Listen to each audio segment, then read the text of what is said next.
Olá meus amores, sejam muito bem-vindos ao nosso canal, O Despertar da Consciência. Hoje trazendo para você, significado metafísico dos 10 Mandamentos de Moisés.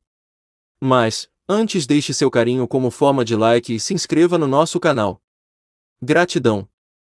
Significado metafísico dos 10 Mandamentos de Moisés. Parece que ainda não foi possível comprovar se Moisés era o que diz a Bíblia ou se era realmente o filho de uma princesa egípcia irmã de Ramsés II. Seu nome significa extraído das águas, no simbolismo bíblico, e como a Bíblia, em grande parte está formada por relatos simbólicos, destinados a proteger a grande verdade contra as interpretações errôneas daqueles que não tenham o amadurecimento necessário para colocá-lo em prática. É muito possível que todo o relato bíblico, com respeito a seu nascimento hebreu e sua adoção pela princesa, seja também simbólico e não histórico. Em todo caso, a verdade de sua procedência não afeta o que ele ensinou. Moisés foi um grande iluminado, um grande mestre da verdade metafísica, que não somente libertou o povo hebreu da escravidão e das condições infra-humanas em que se achavam, mas também ensinou a muitas tribos errantes que foram se juntando ao seu grupo no deserto, e foi por esta razão que diferentes raças, descendentes daquelas tribos, adquiriram o culto monoteísta, um só Deus, conservando-o até hoje. Tal concentração de pessoas, alguns totalmente primitivos, que não sabiam respeitar os outros, que matavam ao outro porque os incomodava, que deixavam perecer à míngua os anciãos porque representavam uma boca a mais, para eles uma mulher era somente uma fêmea que pertencia a todos, e outros não tão primitivos como os judeus que haviam vivido como escravos dos egípcios, mas que não haviam conhecido outra coisa que o trabalho de sol a sol, sem trégua nem descanso, e que na convivência com os idólatras haviam adotado suas crenças e esquecido o culto dos seus antepassados. Isso obrigou Moisés a formular um código de leis simples, ao vivo nível mental de todos, expressadas em linguagem quase infantil mas com castigos duríssimos para cada infração, baseadas na ameaça e no terror, já que esta é a única forma de domar um animal selvagem. Moisés foi educado no templo de Heliópolis, que era como uma universidade.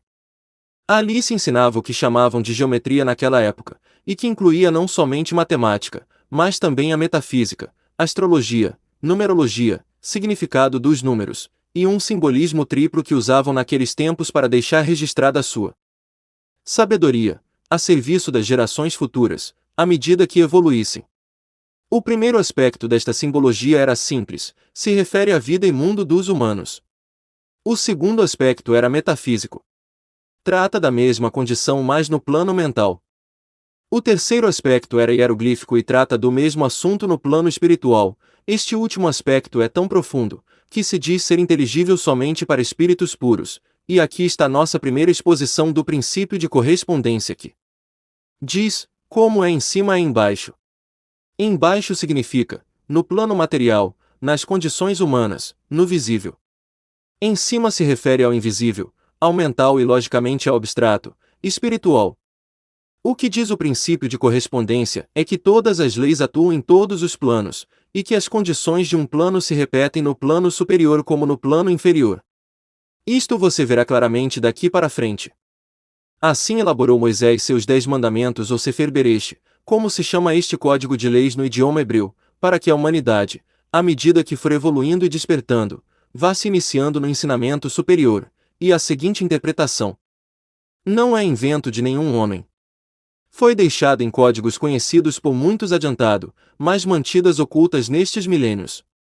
Como você verá, a humanidade já aprendeu a primeira lição, ou seja, que aprendeu a obedecer à lei em seu primeiro aspecto. A maioria é adulta mental e moralmente. Há um grande setor da humanidade que já está protestando no seu interior pelas contradições que há entre o dogma e o sentido comum, e este é o sinal que indica o momento de dar o passo à frente. Pois a maioria começa a raciocinar em alta escala. Em síntese, os 10 mandamentos dizem: 1. Não há mais que um Deus. 2. Não fabricarás imagens, não as adorarás nem lhes renderá culto. 3. Não tomará em vão o nome do Senhor teu Deus. 4. Santificar o sétimo dia. 5. Honrarás teu pai e tua mãe. 6. Não matarás. 4. Santificar o sétimo dia. 5. Honrarás teu pai e tua mãe. 6. Não matarás. 7. Não cometerás adultério. 8. Não roubarás. 9. Não levantará falso testemunho. 10. Não invejarás. Este grupo de leis se divide em dois grupos. 8 mandamentos aparentam ser proibições e começam com a palavra não. Esses são os números 1, 2, 3, 6, 7, 8, 9 e 10. Os números 4 e 5 são recomendações. À primeira vista, o ser humano que ainda não aprendeu a raciocinar no plano mental espiritual, os entende como proibições ou normas de conduta. Isto era necessário para que a grande maioria da humanidade recebesse a notícia, e logo se acostumasse a não matar, não roubar, não mentir, não invejar, a pensar no próximo e na ideia de um só Deus. Nos tempos de Moisés, a população do mundo se achava reduzida a um número e a um setor da terra relativamente pequeno. No entanto, nesta área e neste número pequeno a grande maioria era totalmente ignorante, e outros se contavam alguns realmente adiantados, ou educados. A grande massa humana de hoje sofreu tremendos golpes e pancadas, individuais e coletivos para aprender a comportar-se habitualmente de acordo com as regras éticas de Moisés. Vendo superficialmente, diríamos que não é assim. Diríamos que a humanidade segue matando, roubando e mentindo, mas isso não é a verdade. Não é verdade com respeito à grande maioria. Pois esta deseja a liberdade de adorar ao Deus único como melhor lhe pareça. A grande maioria já não rouba e nem mata. A grande maioria ama e cuida de seus anciãos, e finalmente, a terra inteira conhece e cumpre a recomendação de descansar. É a minoria que não respeita as leis terrenas. É uma minoria muito reduzida que vive nas prisões. É a minoria que desconhece a Deus, e finalmente, se ainda existem humanos que ignoram que há uma coisa chamada a lei para castigar os que se comportam mal, estes são as exceções que comprovam o adiantamento da maioria.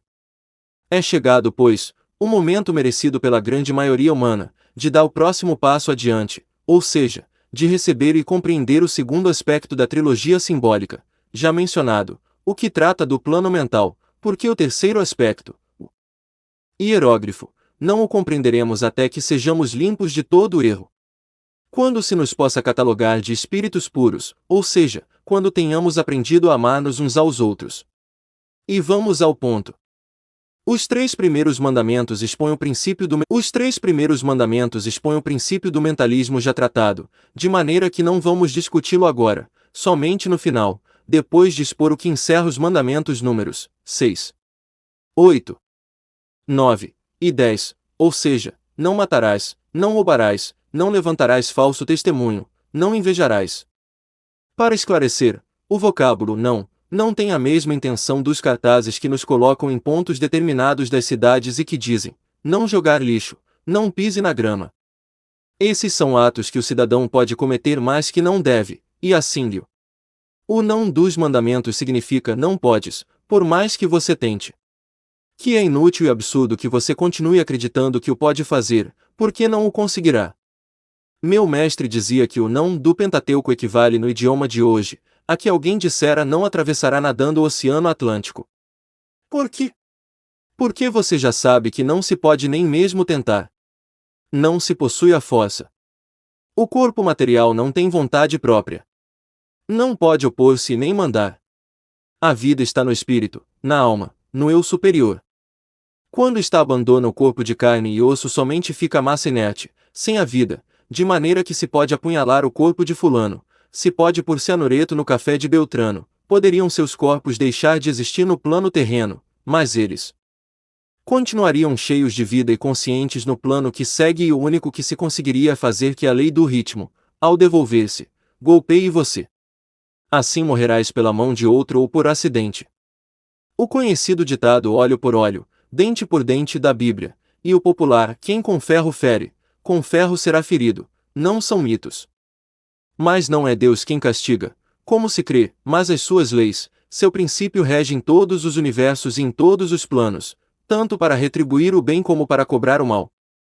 Não é em vão que se diz, a ordem é a primeira lei do céu, e Jesus disse até os cabelos da tua cabeça estão contados. Agora você compreenderá melhor o ditado referente a que nenhum mal pode vir de fora para você. Ninguém pode te fazer um dano se no seu arquivo não aparece que você tenha feito um dano similar a outro. Ninguém pode matar sua reputação, nem o seu negócio, nem sua felicidade, nem o seu lar, nem nenhum pertence seu, nem você pode matar nada disso nos outros. Não existem acidentes nem casualidade. As grandes leis te protegem. A grande maioria se sente incapaz de assassinar o próximo, já é muito. Mas agora vem o segundo aspecto do mandamento para nos dizer que é inútil tentar causar algum dano ao outro ou aos seus pertences por meio da calúnia, da fofoca, da mentira ou de truques, e que o único que se conseguir com isso é que a lei devolva idêntico mal a quem o fez. O bumerangue volta inevitavelmente ao ponto do qual foi lançado. E agora com respeito a matar um inseto ou um animal. O sentido comum é a forma como se expressar a sabedoria divina através do homem. Aprenda esta máxima de cor. Repita e recorde-a toda vez que você se encontre numa circunstância duvidosa. Pare agora e a repita até que se grave. Somos os irmãos mais velhos de toda manifestação de vida inferior à nossa. A vida toda é uma só, expressando-se através de tudo que ela possa animar. Os insetos, as aves e os animais são seres humanos em potência. Estão em etapas muito primárias de sua evolução e algum dia, depois de muitos milênios adquirindo substâncias e materiais, experiências e práticas, elevando-se de forma em forma, de reino em reino, chegam a condensar tudo isso na forma exterior de um ser humano. Quase nunca se retrocede. Quero dizer que, se pode estacionar e retardar, desviar e optar por um caminho diferente, mas o exemplo de não retroceder jamais é dado pela nossa Terra. Ela jamais volta sobre seus passos. Empregou milhões de anos em transformar-se de nebulosa em planeta e depois em produzir seres viventes. O dia jamais volta das 19 para as 12 horas. O homem não pode destruir sua essência para renascer em animal. Sabendo tudo isso, ao contemplar um animalzinho vivente, deve dar-nos uma compaixão muito grande pensar no trabalho que está fazendo e o que lhe está custando aprender a movimentar-se, adaptar-se e mover-se no seu mundinho de uma dimensão, e ao destripá-lo com o pé, estamos cortando bruscamente sua minúscula, mas valiosa experiência. Isso você aprenderá melhor no princípio de vibração. Mas, e é um mais muito grande, a sabedoria divina, através do sentido comum, nos converte em juízes ainda sendo os irmãos mais velhos. Vamos dizer que um dia em nossa casa limpa, ordenada e asseada, aparece uma barata ou um inseto asqueroso. Estou cansada de te ver pular com o sapato na mão e garrac. Pereceu a pobre. E agora você me dirá, mas como? Estou cansada de te ver pular com o sapato na mão e garrac. Pereceu a pobre. E agora você me dirá, mas como? Vou deixar que minha casa se encha desses animais. Não, em absoluto. Não pode, nem deve permitir que permaneça nem um segundo a mais abaixo do seu mesmo teto. Você, no seu caráter de irmão mais velho, tem o dever de vigiar, de ensinar, de corrigir e de frear aos seus irmãos menores. Não pode permitir-lhes que aumentem indevidamente, nem que se introduzam onde não lhes pertence. Tampouco deves permitir que outros, nem sequer um animalzinho irracional, abuse de você. Se você permite, fazes mal. Mas para isso você tem a sua mente, que esses seres ainda não têm, e por isso disse Moisés no Gênesis, capítulo 1, verso 26, façamos o homem à nossa imagem, conforme a nossa semelhança, e senhoreie nos peixes do mar, nas aves do céu, nos animais. Em toda a terra e em todo animal que se arrasta sobre a terra. E criou Deus o homem à sua imagem, a imagem de Deus o criou. Preste atenção que este último é dito 3 vezes. Quando a Bíblia repete 3 vezes, significa que a frase tem idêntico significado nos 3 planos. Em outras palavras, que não há que buscar a interpretação metafísica ou hieroglífica, já que ela expressa uma verdade eterna e fundamental. Agora, os animais, ou seres irracionais, não têm um espírito, digamos, individual. Tem o que chamamos espírito-grupo ou alma grupal, ou seja, que o grande conjunto de cada espécie forma um espírito, ou talvez seja somente uma partícula de um espírito. Isso eu não posso conhecer, não cheguei a essas alturas. O certo é que eles, os seres irracionais, atuam em grupo e por linhas já determinadas de ação. Por exemplo, as abelhas. Um tipo de abelhas obedece ao instinto de construir enxames de cera. outro ao instinto de atender à rainha e assim sucessivamente. São ações automáticas. Elas individualmente não pensam. Pensa por elas o grande conjunto que forma uma mente, e as guia por meio do instinto, podíamos dizer. Empregando a lei de correspondência, vemos como corresponde esta atuação mecânica das abelhas a uma situação similar no reino humano. Na construção de um edifício, por exemplo, há homens carregadores de água. Há pedreiros que fazem paredes. Há carpinteiros que fazem portas. Há obreiros especializados em moldura. Há carpinteiros que fazem portas. Há obreiros especializados em molduras, pinturas, adornos. E todos trabalham quase mecanicamente, cada um em sua linha determinada, todos cumprindo algo que está na mente do arquiteto. Qual a correspondência no homem? Os pés fazem o trabalho automático de caminhar, as mãos de manobrar, os olhos de ver, os ouvidos de escutar, etc. E tudo obedece ao impulso que envia a mente através das linhas que chamamos nervos nos homens. Sabendo disso, quando você encontre um inseto fora do lugar, freie seu primeiro impulso de aniquilá-lo. O espírito do seu grupo está na sua mesma altura mental, forma parte da mente universal, você o contata ao dirigir a sua mente até ele. Simplesmente diga-lhe: aqui há uma célula sua que se encontra fora do seu ambiente. Não é harmoniosa ao meu ambiente. Deus é harmonia perfeita. Leve-a. Você sentirá uma grande emoção ao ver que o inseto se detém imóvel, como recebendo a onda, e em seguida desaparece. Você não o verá novamente. E no caso de que a sua própria consciência não esteja ainda segura da verdade que acabo de te ensinar, ou que você sinta dúvidas do resultado, ou que faça o tratamento, com muita violência e vê que o animal continua te incomodando, dê a ele 3 chances. Diga à alma grupal: se você não o levar agora, terei que matá-lo. Geralmente você não terá que matá-lo. Em raros casos ele resiste em ir embora, somente quando ele mesmo está buscando a morte porque já viveu a sua vida, e neste caso, quando te indique o seu sentido comum, que é a sabedoria divina em você, mate-o com um golpe forte e seco. Não o deixe a meio viver, agonizando. E sem violência do seu ânimo, sem raiva nem desgosto, diga-lhe que você evolua em melhor espécie. Tudo depende da intenção e o pensamento com que se execute. Há seitas e ordens que dizem ser ocultista, que não comem carne. Alegam que as vibrações de dor do animal ao ser morto contaminam a alma humana, alegam também que as vibrações da espécie inferior degradam o ser. O Mestre Jesus negou esta crença quando disse: não é o que entra pela boca o que contamina o homem, mas o que da sua boca sai, porque o que da boca sai, do coração procede. Você já conhece a explicação desta lição no capítulo A Palavra. E de acordo com Moisés repetimos: ninguém nem nada de fora pode nos lesar, a menos que tenhamos merecido, a menos que o aceitemos por crer que é possível. Mas quando conhecemos esta verdade e a recordamos sempre, nada nem ninguém pode nos causar qualquer dano.